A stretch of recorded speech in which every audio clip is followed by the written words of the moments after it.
Volleyball खेलबाक लेल गेल सिपाही के हार्ट अटैक से भेल मौत।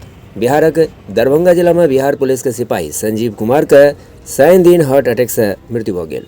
घटना के संदर्भ में बताओल जा रहा है जे कल पुलिस लाइन में वॉलीबॉल खेलबाक क्रम में हुनकर तबियत खराब हो गई। आनंद फानन में ओतऽ मौजूद साथी के द्वारा हुनका इलाज के लिए DMCH में भर्ती कराओल गेल, जतऽ तबियत हुनकर बिगड़ैत देख चिकित्सक हुनका निजी अस्पताल में रेफर कऽ देलखिन, जतऽ हुनकर मौत का खबर आयल, जकर बाद हुनकर परिजन के हाल खराब अछि।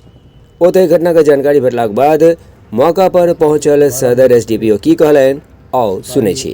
112 में प्रतिनियुक्त सिपाही संजीव कुमार जो मुंगेर जिले के रहने वाले हैं, जिनके पिताजी का नाम देवेंद्र यादव है, आज सुबह से 6 से 2 ड्यूटी करने के बाद शाम में वॉलीबॉल खेलने के लिए पुलिस लाइन में उतरे हैं और साथियों के बीच खड़े हैं। मैदान में जब लोग खेले थे साइड में खड़े थे, अचानक इनकी तबीयत बिगड़ी और बेहोश होकर गिरने से लगे और इन्हें संभाला गया लोगों के द्वारा। लाकर तत्काल इलाज के लिए DMCH लाया गया, जहां स्थिति बिगड़ती देखकर फिर उन्हें पारस रेफर किया गया। पारस में जाकर उनकी मृत्यु हो जाती है। मृत्यु का कारण हार्ट अटैक बताया जा रहा है, उनकी और बीमारी वगैरह के बारे में पता किया जा रहा है। बहुत ही दुखद घटना है।